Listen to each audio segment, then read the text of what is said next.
Europe.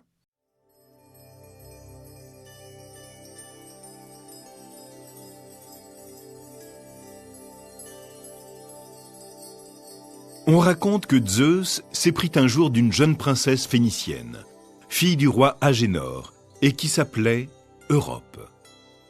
Son admirable beauté éveilla le désir du dieu qui souhaitait à tout prix posséder la jeune femme. Tandis qu'elle se promenait dans les plaines comme à son habitude, accompagnée des jeunes demoiselles de Tyr, et qu'elle s'amusait à composer des bouquets, Zeus fut émerveillé par le charmant tableau qu'offrait la jeune femme. Elle se penchait en riant pour couper la fine tige des fleurs, et dégageait tant d'allégresse et de douceur qu'il fut aussitôt piqué par un ardent désir. Un troupeau de vaches paissait tranquillement aux abords du champ où les jeunes femmes s'offraient un peu de repos. Zeus, ne pouvant se montrer aux yeux d'Europe, sans risquer de la foudroyer tant sa puissance était colossale, et afin d'éviter l'ire de son épouse jalouse, la terrible Héra, il prit la forme d'un majestueux taureau et se mêla au troupeau. Il ne souhaitait pas apeurer sa promise et trottait avec élégance, un regard doux et confiant posé sur la jeune créature. Son corps, pourtant robuste, ne dégageait rien de sauvage, et sa splendeur était telle que la jeune princesse, d'abord intimidée, ne pouvait plus en détacher ses regards. Zeus, sous cette apparence, s'approcha de la belle Europe et s'étendit à ses pieds.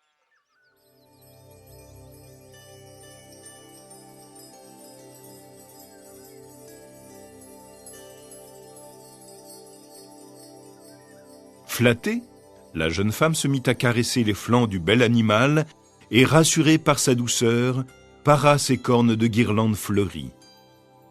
Le dieu déguisé était ébloui par tant de bienveillance et voulut témoigner de son affection en l'invitant à le chevaucher.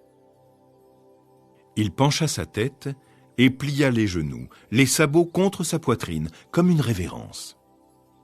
La jeune femme, croyant qu'il s'agissait là d'un jeu, monta sur le dos du jeune animal, plus confiante que jamais. Innocente, elle prenait plaisir à laisser ses pieds nus le long du torse du taureau. Elle resplendissait, tandis qu'il s'éloignait lentement du lieu où les jeunes femmes se reposaient paisiblement. Puis, s'assurant que sa proie était solidement tenue, il partit au galop, piqué par la fougue, et atteignit le rivage d'un seul bond. Il se mit à fendre les flots avec tant d'ardeur qu'Europe, courbée sur son dos, encerclait son cou de peur d'être engloutie. Le vent faisait battre ses longs cheveux et les voiles de sa robe, et apeurée, elle se cramponnait à l'animal sans oser émettre un seul cri. Elle ne put se retourner pour voir disparaître au loin ses amis et jamais ne revit son illustre père. Après un long et périlleux périple à travers l'océan, il étendit le corps fébrile de la jeune femme sur le rivage d'une terre inconnue.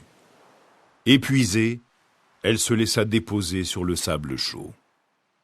Ainsi, Zeus ravit la belle Europe pour la mener sur l'île de Crète. Là, elle lui donna 2 fils, Minos et Rhadamante, qu'elle éleva avec tendresse. Mais Zeus, Dieu suprême, ne pouvait demeurer plus longtemps aux côtés de la douce Europe, et décida d'en faire une reine en la donnant pour épouse au roi de Crète, Astérion.